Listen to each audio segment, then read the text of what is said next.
Hello world, Geriatric Geek here. How in the heck are you? I hope you're doing great. Welcome and welcome back to my channel.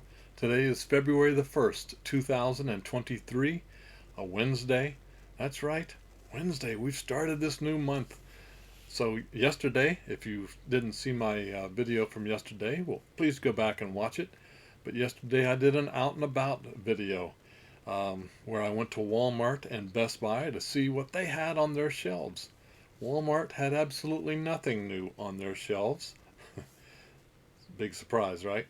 And then Best Buy, I think they had like three or four titles that were new on their shelves. So I did pick up a few things, and my Amazon pre-orders came in, so I wanted to share with you what I picked up for new release day of yesterday, the 31st of January. So let's get into it. Hopefully you guys are doing good out there. Hopefully you're staying safe. All's well here in North Las Vegas. It was chilly this morning, about 32 degrees when I woke up. So yeah, we're hanging in there. All's well. So the first thing that I did pick up, this one I got from Amazon, called The Asphyx. The Asphyx is from 1972. It has two versions of the film on here. It has the rated, or the theatrical, and the not rated version. So one's 86 minutes and one's 99 minutes, and it's PG rated. This is a British horror sci-fi movie. Um, from what I'm understanding, it's a gothic horror, I guess, and I enjoy those. This is a Kino Lorber release, by the way. Blending elements of gothic horror with the more contemporary ingredients of steampunk, The Asphyx has emerged from obscurity to become a cult favorite of the sci-fi fantasy genre. Utilizing an experimental photographic device, a scientist captures what appears to be the image of the Asphyx, the ancient Greek spirit of the dead. With the help of his adopted son, he conducts further experiments and conceives of a way to harness the Asphyx and thereby gain immortality. But as every visionary scientist should know, defying the laws of nature and spiritual world unleashes dreadful consequences. Sumptuously shot by legendary lensman Freddie Young, this sole directorial effort from Peter Newbrook unfolds into one of the most unusual and haunting supernatural chillers of British cinema. This special edition includes the extended 99-minute cut of the film. This reconstruction of the extended version blends HD footage mastered from the 35mm negative with SD footage mastered from a US release print of the same film. As a result, significant shifts in image quality will occur. So, 1972 goodness. This came out, I do not remember ever seeing it in theaters, but yeah, there we go. The Asphyx. Nice little slippy dip here, as you can see. So, Kino Lorber. I'm going to add that to my collection. Next up, I picked up a few Christopher Lee titles. I believe these were, Severin releases. Christopher Lee, Crypt of the Vampire. This is also from Amazon. Crypt of the Vampires from 1964. It's in black and white and it's 85 minutes long. Of course, Christopher Lee's noted for being Dracula, and he was also in Star Wars. That's right. This was also known as Terror in the Crypt in the UK. Here in the United States, it was released as Crypt of the Vampire. Severin Films. This is the first official US Blu-ray release, now scanned from a fine-grained 35mm master. In a lavish gothic shocker inspired by Sheridan Lee Fanu's immortal novella Camilla, Christopher Lee delivers a rare hero turn as nobleman Count Karnstein, whose foreboding castle teems with ancestral curses, unnatural desires, philosophical hunchbacks, and grisly acts of vengeance. also known as Terror in the Crypt and Crypt of Horror, um, now features a 2K scan from the fine-grained 35mm master print. A fantastic looking movie. We'll see.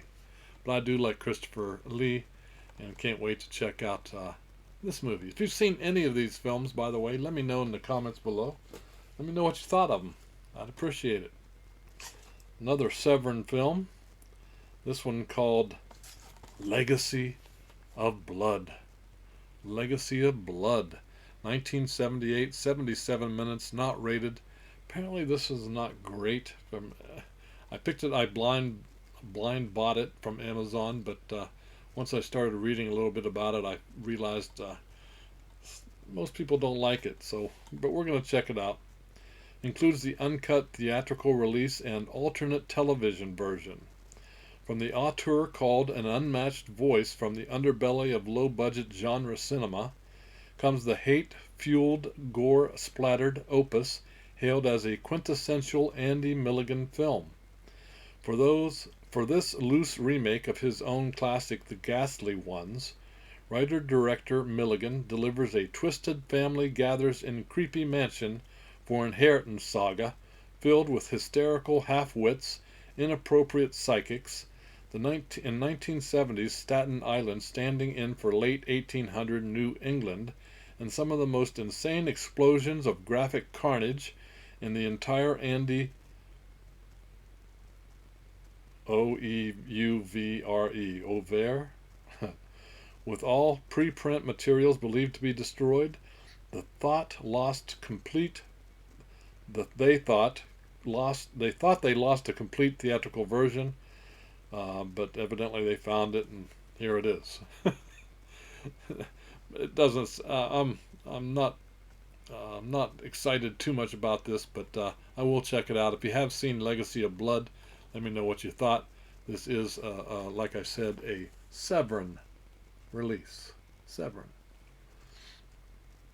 9 people slaughtered by Legacy of Blood. And another Christopher Lee movie by Severin, released yesterday. Castle of the Living Dead. Castle of the Living Dead is from 1964. It's in black and white. It's 90 minutes long. This is an Italian film. Apparently, in this one, Lee plays a mad or crazy count. And about 60% of the people that watch this do like it, however. In the final film of his early 60s European period, Christopher Lee stars as a 19th century count who invites a theatrical troupe for a weekend of horrors that boasts an enthusiastically creepy performance by Lee. Startling locations in Lazio, Italy's Orsini Castle, and Park of the Monsters, second unit direction by Michael Reeves, and the screen debut of Donald Sutherland as both a doofus gendarme and a hunchbacked hag. Okay, it's also got Philippe Leroy and Jacques Stanny.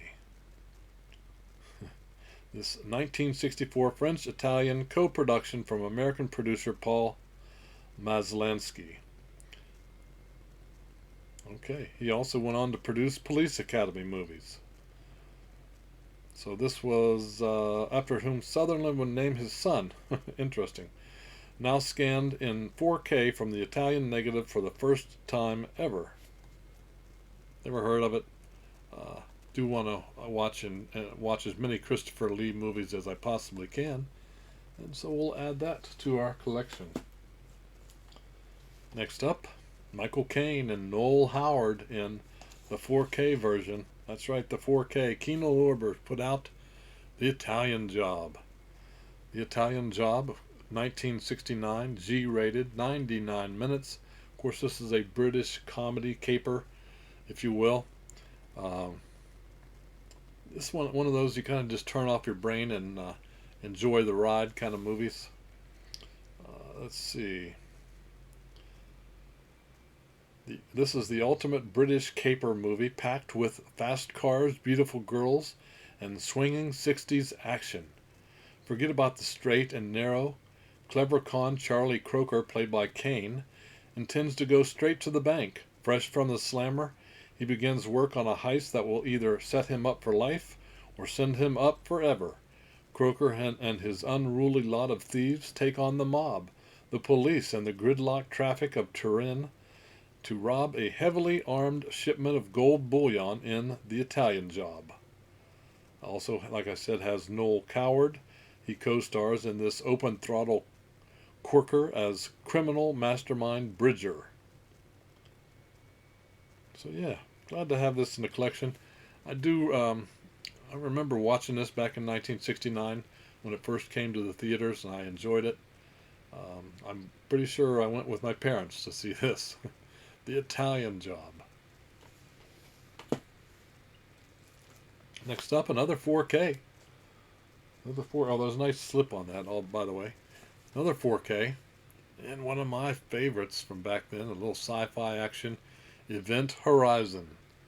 R-rated, 1997, 95 minutes. This, of course, is a sci-fi horror movie.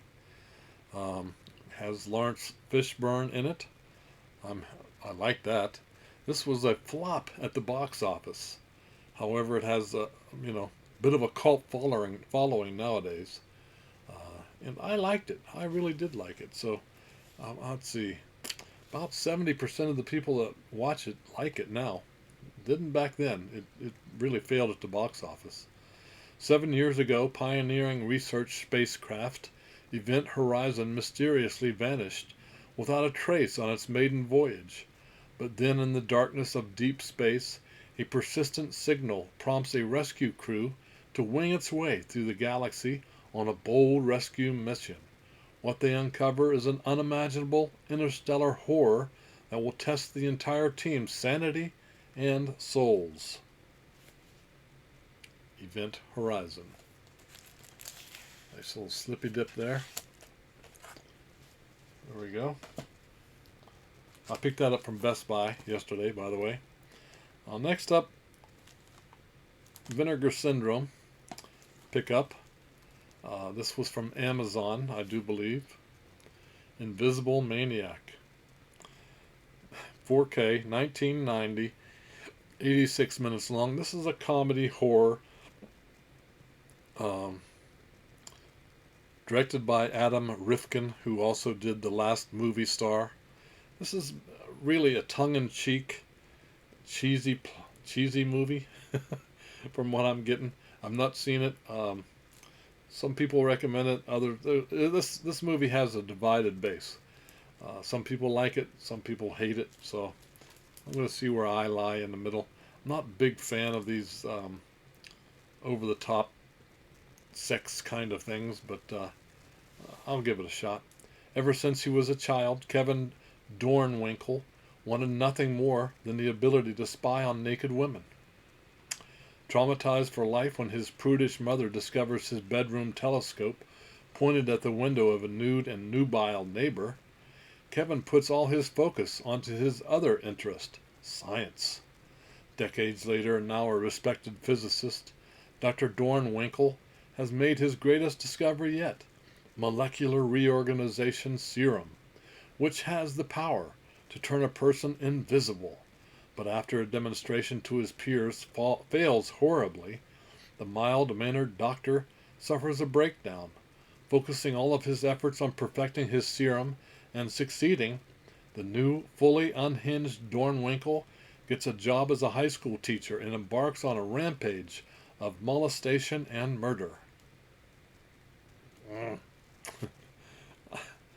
This may be a one-time watch for me, but let me know if you guys have seen this or have heard anything about it. What you thought. Invisible Maniac from Vinegar Syndrome.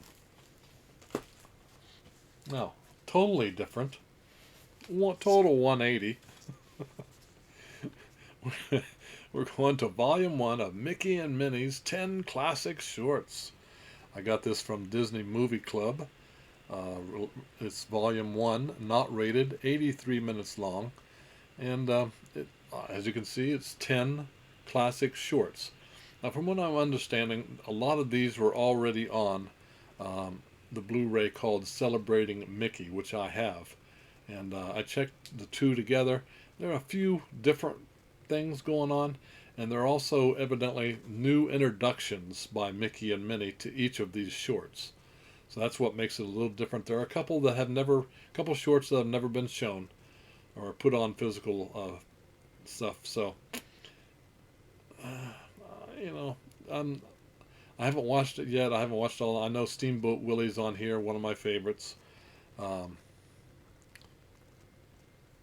like I said, all new introductions by Mickey and Minnie. This is celebrating their 100th anniversary as a company, Disney. Celebrate 100 magical years of Disney with this collectible compilation of animated shorts. With new introductions by Mickey and Minnie, these 10 wonderful stories include such classics as the iconic Steamboat Willie, where Mickey Mouse first appeared, Brave Little Tailor, Hawaiian Holiday, On Ice, and 6 more delightful stories. Includes Mr. Mouse Takes a Trip, Mickey's Delayed Date, Figaro and Frankie, The Little Whirlwind, Hawaiian Holiday on Ice, Brave Little Tailor, Bath Day, Through the Mirror, and Steamboat Willie. Nice little slippy dip here. So yeah, I did get this through Disney Movie Club.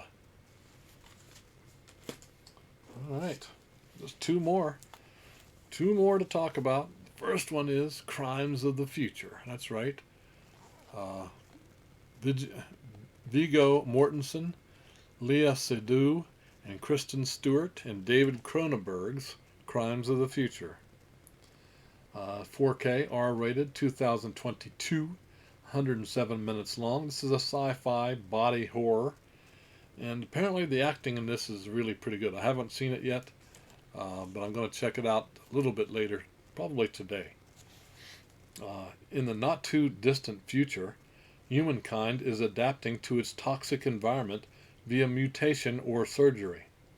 Sal Tenser, played by Viggo Mortensen, and his partner Caprice, present his mutations as performance artists, while Timlin, a government investigator, tracks their movements. Saul's notoriety incites a mysterious group to unveil the next phase of human evolution. Sounds interesting. Sounds very interesting. There you go. Nice little slippy cover. The Crimes of the Future. Cronenberg doing his thing. It's apparently good acting. And my most anticipated thing that I picked up, this 4K version, the collector's edition of Dawn of the Dead. This is the 2004 version, not the original from Romero. Of course, Romero's was from 1978, Dawn of the Dead. Yeah, I'm happy to have this. I can't wait. This is, like I said, R-rated. And they have two versions. The R-rated and the unrated version are on here. This is like the 2004, 101 minutes. About 75% of the people that watch this like it. This one is set in a mall like the original, but they used a mall in for the setting. It was they took over a mall in Ontario, Canada, apparently, and used that for the filming, whereas the original one was in a mall in Pennsylvania, the Monroeville Mall, which I have been to when I was much younger. So they used a working mall back in the old day, but they used a dilapidated and one that's in mothballs to make this one. So I've watched this one. I enjoyed the heck out of it. Great zombie flick. Great zombie flick. Heart-pounding action and bone-chilling thrills power this edgy and frightening remake of George A. Romero's apocalyptic horror classic starring Ving Rhames, Sarah Polley, Jake Weber, and Mckee Pfeiffer, and Ty Burrell. From visionary filmmaker Zack Snyder, who also did 300, Army of the Dead, and the Justice League film, comes a nightmarish vision where society is endangered by a mysterious virus that turns people into mindless, flesh-eating zombies, and a handful of survivors must wage a desperate last-stand battle to stay alive and human. So there are 3 discs in here. Disc 1 is the 4K unrated cut. Disc 2 is the Blu-ray unrated cut. And Disc 3 is the Blu-ray theatrical cut. So you don't get the theatrical cut in 4K apparently. But nice to have it in 4K. Can't wait to watch it in 4K. Love my zombie films. So there you go. Alright, so that's everything I picked up from my out and about yesterday at Walmart. Fail. And most of these came from Amazon. Thank goodness they got everything here on time. And a couple of them from Best Buy also. So, hey, thanks so much for watching. I really do appreciate your time. If you enjoy my videos, give it a thumbs up. That's right, subscribe. Doesn't cost you a thing. And hit the notification bell so that you know when I put out another video. Speaking of videos, I did a giveaway video last Sunday. If you go back to last Sunday, check out that video. And if you're interested, I'm giving away Violent Night. That's right, we're giving away a copy of Violent Night and some digital codes. So if you just go and use the word collection, you have to use the code word collection in Sunday's video, not this one, Sunday's, you'll be eligible if you live in the United States to win those, which I'm going to do the drawing on Saturday. I use the YouTube comment picker to do the drawing. So good luck to everybody. So that's it from North Las Vegas. Hopefully you guys are staying safe, having fun. So keep smiling, keep having fun, keep that positive attitude about you, and until the next time, peace.